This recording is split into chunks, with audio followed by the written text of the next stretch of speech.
ഈശോയിൽ സ്നേഹം നിറഞ്ഞവരെ, ശാലോം TV ഒരുക്കുന്ന വചനം തിരുവചനം ആത്മീയ ശുശ്രൂഷയിലേക്ക് എല്ലാവരെയും ഒത്തിരി സ്നേഹത്തോടെ സ്വാഗതം ചെയ്യുകയാണ്.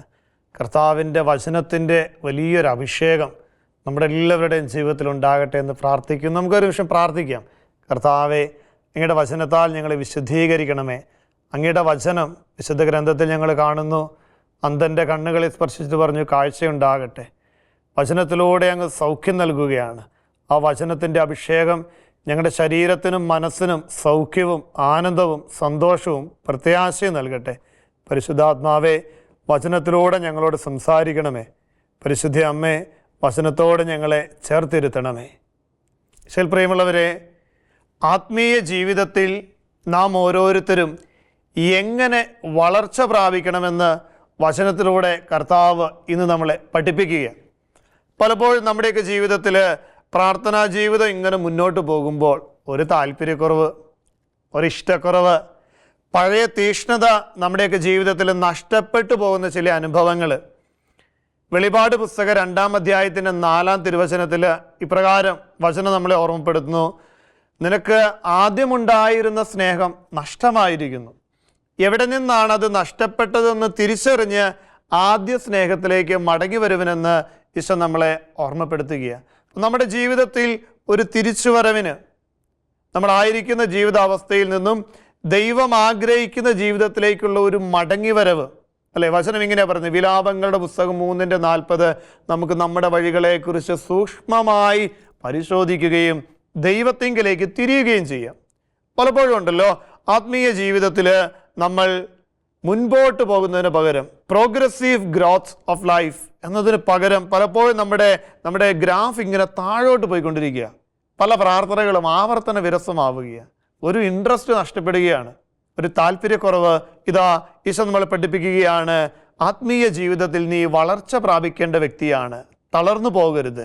ആവർത്തന വിരസതയോടെ അല്ല നമ്മൾ പ്രാർത്ഥനയിലായിരിക്കേണ്ടത്, മറിച്ച് പ്രത്യാശയോടെയാണ്. ദൈവം ഇസ്രായേൽ ജനത്തിന് ഇതാ അവർ വിശന്നു വലഞ്ഞപ്പോൾ മന്ന നൽകി അവരെ അനുഗ്രഹിക്കുന്നുണ്ട്.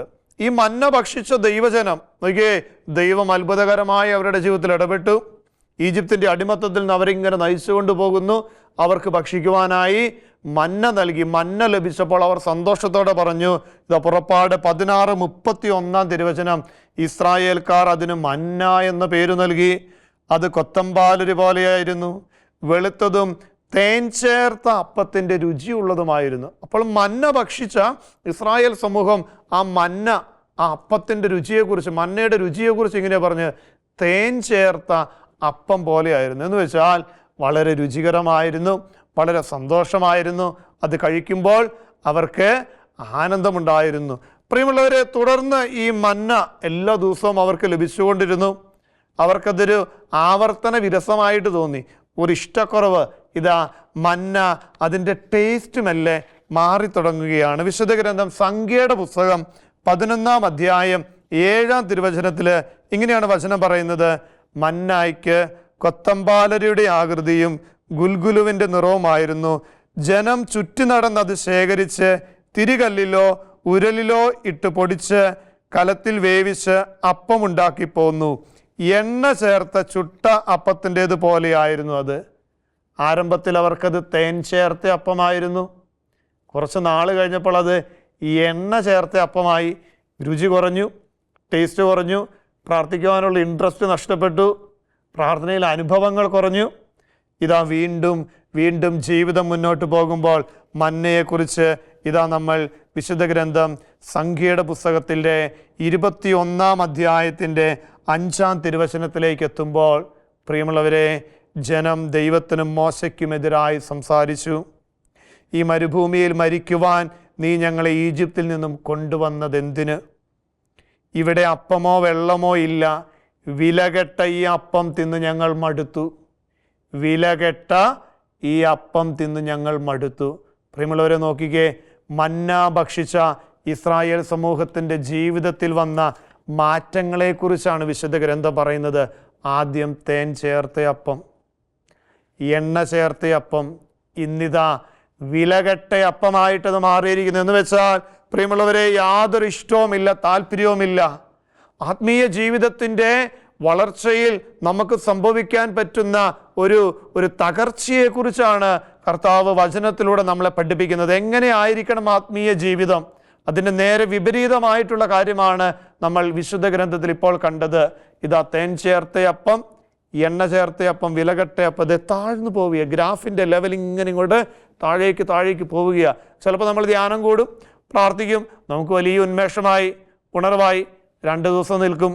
കർത്താവ് പുതിയ നിയമത്തിൽ പറയുന്നില്ലേ, ഇതാ വിതക്കാരൻ വിതയ്ക്കാൻ വിത്തുമായി പുറപ്പെട്ടു. ചിലത് വഴിയരികിൽ വീണു, പക്ഷികൾ വന്നതിനെ കൊത്തി തിന്നു. ചിലത് പാറപ്പുറത്ത് വീണു, അതിതാ പെട്ടെന്ന് ഇതാ വളർന്നു പൊങ്ങുകയാണ്, പക്ഷേ വേരിനാഴമില്ല, അതിതാ ഉണങ്ങിപ്പോവുകയാ. വീണ്ടും മുൾച്ചെടികൾക്കിടയിൽ വീണു, ഞെരുക്കിക്കളയുന്നു. പ്രിയമുള്ളവർ, ഇതുപോലെയാണ് നമ്മുടെ ആത്മീയ ജീവിതത്തിൻ്റെ വളർച്ച. പലപ്പോഴും ഇങ്ങനെ ഗ്രാഫ് ഇങ്ങനെ താഴേക്ക് താന്നുകൊണ്ടിരിക്കുക. അവിടെയാണ് ഈശോ നമ്മളെ പഠിപ്പിക്കുന്നത്, ആത്മീയ ജീവിതത്തിൽ നീ എപ്രകാരം വളർച്ച പ്രാപിക്കണം. ഇപ്പോൾ സംഭവിച്ചുകൊണ്ടിരിക്കുന്ന കാര്യമാണ് നമ്മൾ കണ്ടത്.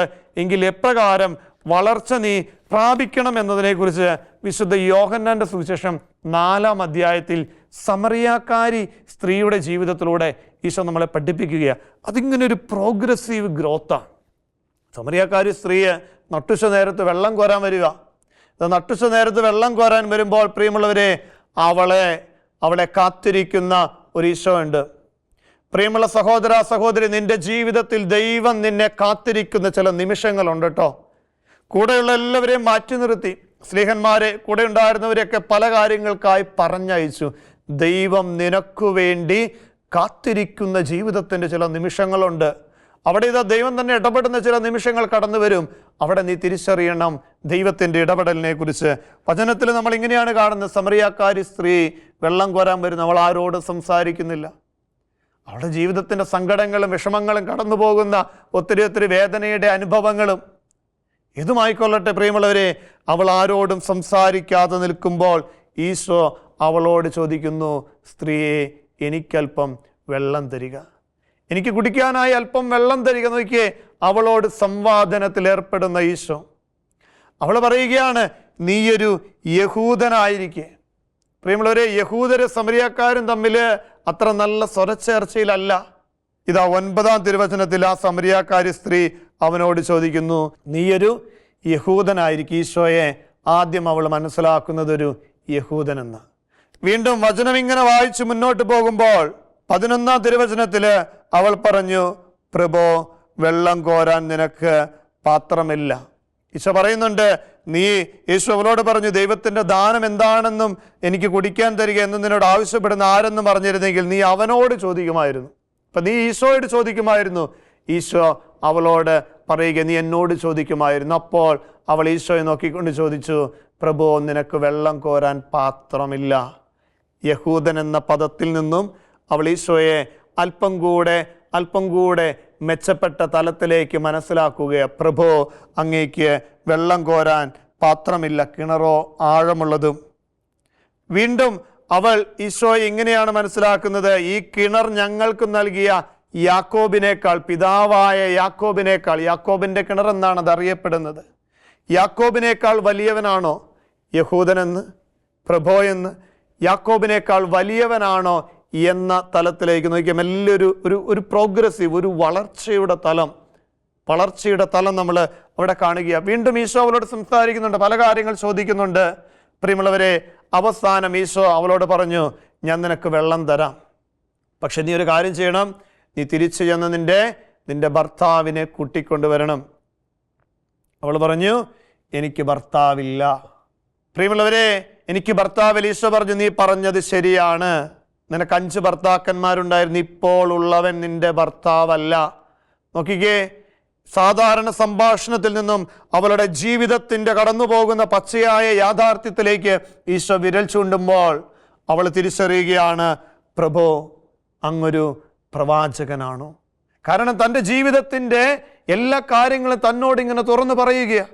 തൻ്റെ ജീവിതത്തിൽ ഇന്നലെ വരെ അല്ലെങ്കിൽ ഇന്ന് വരെ, ഈ നിമിഷം വരെ കടന്നുപോയ ജീവിത അനുഭവങ്ങൾ ഈശോ അവളോട് പങ്കുവെക്കുമ്പോൾ അവൾ ഈശോയെ മനസ്സിലാക്കുകയാണ്, ഒരു പ്രവാചകൻ, യഹൂദനെന്ന്, പ്രഭോയെന്ന്, യാക്കോബിനേക്കാൾ വലിയവനെന്ന്, 4ാമത് നീ ഒരു പ്രവാചകനാണോ എന്ന്.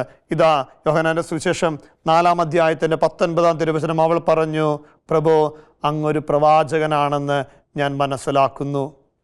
വീണ്ടും അവരുടെ സംഭാഷണം ഇങ്ങനെ മുന്നോട്ട് പോകുമ്പോൾ 25-ാം തിരുവചനത്തിൽ ആ സ്ത്രീ പറഞ്ഞു, മിശിഹ ക്രിസ്തു വരുമെന്ന് എനിക്കറിയാം. നോക്കിയേ, പ്രോഗ്രസീവ് ഗ്രോത്ത് ഓഫ് സ്പിരിച്വാലിറ്റി, ആത്മീയ ജീവിതത്തിൻ്റെ വളർച്ചയുടെ പടവുകൾ എന്ന് പറയുന്ന ഇതാണ്. ദൈവത്തെ ഇതാ ഒരു യഹൂദനായിട്ട്, ഒരു പ്രഭുവായിട്ട്, യാക്കോബിനേക്കാൾ വലിയവനായിട്ട്, പ്രവാചകനായിട്ട്, അവസാനം ഇതാ ക്രിസ്തുവിനെ മനസ്സിലാക്കുന്നു. മിശിഹ തമ്പുരാൻ എന്ന ക്രിസ്തു പദത്തിലേക്ക് അവൾ എത്തിച്ചേരുമ്പോൾ പ്രിയമുള്ളവരെ, അവളുടെ ജീവിതത്തിൻ്റെ സമൂലമായ മാറ്റം സംഭവിക്കുകയാണ്. നമ്മുടെ ജീവിതത്തിൽ പ്രിയമുള്ളവരെ, ക്രിസ്തുവിനെ നാം നമ്മുടെ ജീവിതത്തിന് നെഞ്ചോട് ഹൃദയത്തോട് ചേർത്ത് വെക്കണമെങ്കിൽ ഇതാ ഈ സമരിയക്കാരി സ്ത്രീ കടന്നുപോയൊരു പ്രോഗ്രസീവ് ലൈഫുണ്ട്. പലപ്പോഴും നമ്മളിങ്ങനെ മന്ന ഭക്ഷിച്ച നമ്മൾ ജീവിതത്തിൽ ദൈവത്തിൻ്റെ കൃപകളും അനുഗ്രഹങ്ങളും സ്വന്തമാക്കിയ നമ്മൾ ആരംഭത്തിൽ ദൈവത്തെ മഹത്വപ്പെടുത്തി മെല്ലെ മെല്ലെ പ്രാർത്ഥനയുടെ ആഴം കുറഞ്ഞ് പ്രാർത്ഥന പോലും നഷ്ടപ്പെട്ടു. മന്ന ചേർത്തതാ തേൻ ചേർത്തയപ്പം എണ്ണ ചേർത്തയപ്പമായി അവസാനം വിലകട്ടയപ്പമായി പ്രാർത്ഥനയില്ല, പള്ളിയില്ല, കുദാശകളില്ലാതെ പോകുന്ന അവസ്ഥകൾ പഠിപ്പിക്കുകയാണ്. യേശു അനുഭവം സ്വന്തമാക്കിയ ഒരു വ്യക്തി ആയിരിക്കേണ്ട ജീവിത സാഹചര്യം, ജീവിത മേഖല ഇതാ മെല്ലെ മെല്ലെ വളരണം. മെല്ലെ മെല്ലെ വളരണമെങ്കിൽ ഈശോ പറയുന്നൊരു കാര്യമുണ്ട്, സ്ത്രീയെ, നീ പോയി നിന്റെ ഭർത്താവിനെ കൂട്ടിക്കൊണ്ടുവരിക. എന്ന് വെച്ചാൽ നിന്റെ ജീവിതത്തിൽ നീ മാറ്റിവെക്കേണ്ട ചില കാര്യങ്ങളുണ്ട്. നീ ഇപ്പോൾ സ്വന്തം എന്ന് പറഞ്ഞ് സ്വീകരിച്ച് ജീവിതത്തോട് ചേർത്ത് വെച്ചിരിക്കുന്ന പല കാര്യങ്ങളും നീ മാറ്റിവെക്കേണ്ടതായിട്ടുണ്ട്. നീ മാറ്റി നിർത്തേണ്ട കാര്യങ്ങളെ മാറ്റിവെച്ചാൽ, പ്രിയമുള്ളവർ, ദൈവത്തെക്കാൾ ഉപരിയായിട്ട് എൻ്റെ ജീവിതത്തിൽ ഞാൻ എന്തിന് സ്ഥാനം കൊടുത്താലും ദൈവീക കൃപകൾ കടന്നു വരുന്നതിന് തടസ്സമാന്നേ. അത് ജീവിത പങ്കാളിക്കോ, മക്കൾക്കോ, എൻ്റെ ജോലിക്കോ, എൻ്റെ ബിസിനസ് കാര്യങ്ങൾക്കോ, എൻ്റെ കൃഷിക്കോ, ദൈവത്തെക്കാൾ ഉപരി നീ എന്തിനു പ്രാധാന്യം കൊടുത്തോ ദൈവിക ചൈതന്യം നിന്റെ ജീവിതത്തിൽ നിന്ന് മെല്ലെ മെല്ലെ നഷ്ടമാകും.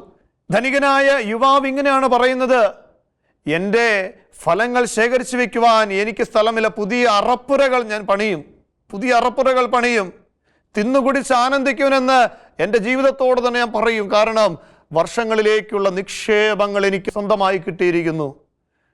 പ്രിയമുള്ളവരെ, കർത്താവ് ചോദിക്കുന്നുണ്ട്, ഇന്ന് രാത്രി നിന്റെ ആത്മാവിനെ ഞാൻ നിന്നിൽ നിന്നും ആവശ്യപ്പെട്ടാൽ നീ എന്ത് ചെയ്യും? ഈ നിക്ഷേപിച്ചതൊക്കെ, സമ്പാദിച്ച നിക്ഷേപങ്ങളൊക്കെ എവിടെയായി തീരും? പ്രിയമുള്ളവർ, ഓർക്കണം, നമ്മളും ഇങ്ങനെയാ. ദൈവത്തെ കൂടാതെയുള്ള അധ്വാനങ്ങൾ, ദൈവത്തെ മാറ്റി നിർത്തിയിട്ടുള്ള പല കാര്യങ്ങൾ, ഞായറാഴ്ചത്തെ വിശുദ്ധ കുർബാനയില്ല, കുടുംബ പ്രാർത്ഥനയില്ല, കുമ്പസാരമില്ല, ഇതൊക്കെ എന്തിനെന്നുള്ള ചോദ്യചിഹ്നങ്ങളുടെ മുന്നിലേക്ക് നമ്മൾ കടന്നു ചെല്ലുമ്പോൾ പ്രിയമുള്ളവരെ ഓർക്കണം, ദൈവത്തെ കൂടാതെയുള്ള യാതൊന്നും ഫലം ചൂടില്ല. ദൈവത്തെ കൂടാതെയുള്ള അധ്വാനങ്ങൾ ഫലം ചൂടില്ല. ഭൗതികമായിട്ട് നോക്കുമ്പോൾ ഇതേ 1-2 നാളുകൾ, 1-2 മാസങ്ങൾ, കൂടിപ്പോയാൽ 1-2 വർഷങ്ങൾ നമുക്കൊരു സന്തോഷവും ആനന്ദവും ഒക്കെ അനുഭവിക്കാൻ പറ്റും. പക്ഷേ ആത്യന്തികമായിട്ട് ദൈവത്തെ ചേർത്ത് വെക്കാതെയുള്ള മനുഷ്യ ജീവിതം കൃപയിലേക്ക് നീങ്ങുകയില്ല. പ്രിയമുള്ളവർ, ഇതാണ് സമരിയക്കാരി സ്ത്രീ കുടം വെച്ചിട്ട് പോവുകയാണ്. തമ്പുരാനെ കണ്ടെത്തി ഇത് അവളുടെ ജീവിതത്തിലെ എല്ലാ മേഖലകളെയും മാറ്റിവെച്ച് കുടം വെച്ചിട്ട് അവൾ പോവുക. എങ്ങോട്ട് പോണത്? അവൾ പോകുന്ന ഇതാണ്, താൻ സ്വന്തമാക്കിയ ദൈവീക കൃപാവരത്തെ, താൻ സ്വന്തമാക്കിയ ദൈവീക ചൈതന്യത്തെ പകർന്നു കൊടുക്കുക. ഒരു ദേശത്തെ മൊത്തം ദൈവത്തിൻ്റെ അടുത്തേക്ക് കൊണ്ടുവരുവാൻ പാകത്തിന് ദൈവം അവളുടെ ജീവിതത്തെ അനുഗ്രഹിക്കുക. പ്രിയമുള്ളവർ, ഇതാണ് പ്രേക്ഷിത ശുശ്രൂഷ. ഞാൻ ദൈവത്തെ സ്വന്തമാക്കിയിട്ടുണ്ടെങ്കിൽ ഞാൻ മാത്രം ദൈവസന്നിധിയിലേക്ക് നടന്നെടുത്താൽ പോരാ. എന്നിലൂടെ എൻ്റെ കുടുംബം, എൻ്റെ പ്രിയപ്പെട്ടവര്, ഞാനായിരിക്കുന്ന എൻ്റെ ചുറ്റുപാടിലുള്ള എല്ലാവരെയും ദൈവത്തിലേക്ക് അടുപ്പിക്കുവാൻ പാകത്തിന് ദൈവം നമ്മുടെ ജീവിതത്തിൽ ഇടപെടും. അതാണ് മനുഷ്യൻ്റെ ആത്മീയ ജീവിതത്തിൻ്റെ വളർച്ചയുടെ പടവുകൾ എന്ന് പറയുന്നത്. ഇപ്പോഴും നമ്മളിത് ആദ്യത്തെ സ്റ്റെപ്പിൽ ഇങ്ങനെ ഇരിക്കുക. പോരുന്നേ, എണീക്കണം. അവിടുന്ന് വീണ്ടും വീണ്ടും നമ്മൾ ദൈവത്തിൽ ആശ്രയിച്ച് ഇങ്ങനെ മുന്നേറണം. ആ മുന്നേറുന്ന യാത്രയിൽ വീഴ്ചകൾ സംഭവിക്കുക, കുറവുകൾ പറ്റാന്നേ, പോരായ്മകൾ സംഭവിക്കുക. അതെല്ലാം മനുഷ്യ സഹജം. അതുകൊണ്ടല്ലേ കർത്താവ് പൗലോസ്ലീഹായിലൂടെ നമ്മെ ഓർമ്മപ്പെടുത്തുന്നത്, നിന്റെ ബലഹീനതയിൽ ഞാൻ നിന്നെ ശക്തിപ്പെടുത്തും. മൈ ഗ്രേസ്, എൻ്റെ കൃപ മതി, നിനക്ക് എൻ്റെ കൃപ മതി. My grace is sufficient for you. ബലഹീനരാന്നേ ഞാനും നിങ്ങളും, കുറവുകളുള്ളവരാന്നേ. വീണ്ടും വീണ്ടും ആവർത്തിച്ച് പല മേഖലകളിലും നമ്മൾ വീണു പോകാറുണ്ട്. പക്ഷേ കർത്താവ് ഓർമ്മപ്പെടുത്തുകയാ, നീ ദൈവത്തിൽ ആശ്രയിച്ചാൽ, വചനം ഇങ്ങനെയല്ല, ഒടുവിലാണ് ഞാൻ ഉണർന്നത്, കാലാപെറുക്കുന്നവനെ പോലെ മുന്തിരിപ്പഴം ശേഖരിക്കുന്നവരുടെ പിന്നിലായിപ്പോയി. പക്ഷേ കർത്താവിൻ്റെ കാരുണ്യം, പ്രിയമുള്ളവരെ, അത് മാത്രം നമ്മുടെ മേന്മയോ നമ്മുടെ മഹിമയോ ഒന്നുമല്ല. ദൈവത്തിൻ്റെ കാരുണ്യം എന്നെ മുൻപന്തിയിലെത്തിച്ചു. ദൈവത്തെ കണ്ടെത്തുന്ന ഓരോ മനുഷ്യരും തങ്ങളുടെ ജീവിതത്തിൽ ദൈവത്തിൻ്റെ കൈപിടിച്ച് മുന്നേറുന്ന എത്രയോ അനുഭവങ്ങളാണ് വിശുദ്ധ ഗ്രന്ഥത്തിൽ ഉടനീളം നമ്മൾ കാണും. ദൈവത്തെ കണ്ടെത്തിയ സാവൂള്, അവൻ്റെ കണ്ണുകളിൽ നിന്നും ചിതമ്പല് പോലെ എന്തോ നടന്നു വീണു. അവൻ്റെ കാഴ്ച തെളിഞ്ഞു. ദൈവത്തെ കണ്ടെത്തിയ സാവൂള് പിന്നെ വെറുതെ ഇരിക്കണില്ല, പൗലോസായിട്ട് അവൻ മാറുകയാണ്. പിന്നെ അവൻ്റെ ജീവിതം മുഴുവൻ ദൈവത്തിന് വേണ്ടിയിട്ടാണ്. പ്രിയമുള്ളവരെ, ദൈവത്തെ കണ്ടെത്തുന്ന ഓരോ മനുഷ്യരുടെയും ജീവിതം അപ്രകാരമായി തീരണമെന്ന് ദൈവം ആഗ്രഹിക്കുക. അതാണ് ആത്മീയ ജീവിതത്തിൻ്റെ വളർച്ച എന്ന് പറയുന്നത്. ആ കൃപയിലേക്ക് നടന്നെടുക്കുവാൻ പ്രിയമുള്ളവരെ നമ്മളെ സഹായിക്കുന്നത് പരിശുദ്ധാത്മാവിൻ്റെ വലിയ ചൈതന്യമാണ്. പലപ്പോഴും ഉണ്ടല്ലോ ഈ തിന്മയുടെ ബന്ധനം നമ്മളിങ്ങനെ പിടിച്ച് അമിതമായ കുറ്റബോധം, ഞാൻ എത്ര പ്രാർത്ഥിച്ചാലും നന്നാവില്ല. പലപ്പോഴും ഈ ധ്യാനാവസരങ്ങളിൽ ചിലർ പ്രാർത്ഥിക്കുവാനായിട്ട് കടന്നു വരും. അച്ഛാ, എൻ്റെ ജീവിതത്തിൽ ഇന്ന കാര്യം വർഷങ്ങൾക്ക് മുൻപ് സംഭവിച്ച കാര്യമാണ്, അത് വീണ്ടും വീണ്ടും ഇങ്ങനെ ആവർത്തിച്ച് മനസ്സിനെ ഇങ്ങനെ വിഷമിപ്പിച്ചുകൊണ്ടിരിക്കുകയാണ്. ചിലപ്പോൾ ചില പാപമേഖലകളാകാം, ചില ദുശീലങ്ങളാകാം, ചില അടിമത്തങ്ങളാകാം. പ്രിയമുള്ളവരെ, ഒരു പ്രാവശ്യം നമ്മൾ കുമ്പസാരത്തിൽ ഏറ്റുപറഞ്ഞ പാപം വീണ്ടും വീണ്ടും നമ്മുടെ മനസ്സിലൊരു കുറ്റബോധമായിട്ട് കടന്നു വരുന്നുണ്ടെങ്കിൽ അനുതാപത്തോടെ, സഭയുടെ പഠനമാണിത്, അനുതാപത്തോടെ ദൈവത്തിൻ്റെ സന്നിധിയിൽ ഏറ്റുപറയുന്ന പാപങ്ങളെല്ലാം ക്ഷമിക്കപ്പെടും. അനുതാപത്തോടെ ദൈവസന്നിധിയിൽ എൻ്റെ ജീവിതത്തിൽ വന്നുപോയ വീഴ്ചകളെ, കുറവുകളെ ഞാൻ ഏറ്റുപറയുമ്പോൾ അത് പൂർണ്ണമായി ക്ഷമിക്കപ്പെടും. വീണ്ടും വീണ്ടും അതിൻ്റെ ഓർമ്മകൾ, അതിനെക്കുറിച്ചുള്ള ചില കാര്യങ്ങൾ എൻ്റെ മനസ്സിലേക്ക് തെളിഞ്ഞു വരികയും എൻ്റെ പ്രാർത്ഥനാ ജീവിതത്തെ, ഇനി നീ പ്രാർത്ഥിച്ചിട്ടൊന്നും ഒരു കാര്യമില്ല, ഇത്രയും വലിയ പാപം ചെയ്തൊരു വ്യക്തിയല്ലേ, ഇത്രയും വലിയൊരു കുറ്റം ചെയ്തൊരു വ്യക്തിയല്ലേ, ഇനി നീ ഇങ്ങനെ ജീവിക്കുന്ന ഒരാൾ പ്രാർത്ഥിച്ചാൽ എന്ത് ഫലമാണ്, എന്ത് മേന്മയാണ് അതിനുള്ളത് എന്നൊക്കെയുള്ള ചില നെഗറ്റീവ് ചിന്തകൾ നമ്മുടെ ജീവിതത്തിലേക്ക് ഇട്ടുതരുന്ന പിശാചാണ്. അവൻ്റെ പ്രലോഭനം അത്. കാരണം നമ്മൾ പ്രാർത്ഥിച്ചാൽ അവന് നമ്മുടെ ജീവിതത്തിൽ യാതൊരുവിധ സ്ഥാനവും ലഭിക്കുകയില്ല. പിശാചിന് നമ്മുടെ ജീവിതത്തിൽ സ്ഥാനം ലഭിക്കുകയില്ല. ഇത് സമരിയാക്കാരി സ്ത്രീ, അവൾ തൻ്റെ കുടം ഉപേക്ഷിച്ച് പോകുമ്പോൾ അവൾ സ്വന്തമാക്കി ക്രിസ്തുവിനെ പകർന്നു കൊടുക്കുകയാണ് ചെയ്തത്. പ്രിയമുള്ളവർ ഓർക്കണം, ക്രിസ്തു അനുഭവം സ്വന്തമാക്കി നമ്മൾ ജീവിക്കുമ്പോൾ അത് കൂടെയുള്ളവർക്ക് പകർന്നു കൊടുക്കുന്ന ഒരനുഭവത്തിലേക്ക് വളരുമ്പോഴാണ് ആത്മീയ ജീവിതം ഇങ്ങനെ പ്രത്യാശയിൽ മുന്നേറുവാനായിട്ട് നമുക്ക് സാധിക്കുന്നത്. നമ്മുടെയൊക്കെ ജീവിതത്തിൽ ഇതിന് നമ്മളെ ശക്തിപ്പെടുത്തുന്നത് പരിശുദ്ധാത്മാവാണ്. ഈ കൃപയിൽ നിലനിൽക്കുവാൻ നമ്മളെ ശക്തിപ്പെടുത്തുന്ന പരിശുദ്ധാത്മാവാണ്. പരിശുദ്ധാത്മാവ് നമ്മളോട് പറയുന്ന കാര്യം, നിന്റെ അനുദിന ജീവിതത്തിൽ നീ എന്നും പ്രാർത്ഥിക്കണം. വിശുദ്ധ കുർബാന കേന്ദ്രീകൃത ജീവിതം, അതായത് എൻ്റെ ഉള്ളിൻ്റെ ഉള്ളിൽ ഈ ദൈവത്തിൻ്റെ ചൈതന്യത്തെ ഞാനിങ്ങനെ ചേർത്ത് വയ്ക്കണം. ഇതില്ല എങ്കിലുണ്ടല്ലോ പിശാച് നമ്മുടെ ജീവിതത്തിൽ അവൻ ആധിപത്യം സ്ഥാപിക്കും. പിശാച് നമ്മുടെ ജീവിതത്തിൽ ആധിപത്യം സ്ഥാപിച്ചാൽ ദൈവത്തിന് പ്രവർത്തിക്കുവാൻ സാധിക്കാതെ വരും. അപ്പം എൻ്റെ ഉള്ളിൽ നന്മയുണ്ടെങ്കിൽ എനിക്കത് പകർന്നു കൊടുക്കാൻ പറ്റുള്ളന്നേ. ഇപ്പം എൻ്റെ ഉള്ളിലൊരു 1000 രൂപ എൻ്റെ കീശയിലുണ്ട്, എൻ്റെ പോക്കറ്റിലുണ്ട്. എന്നോട് ചോദിക്കുന്ന എൻ്റെ ഒരു സുഹൃത്തിന് അത് വായ്പ കൊടുക്കാൻ എനിക്ക് പറ്റും.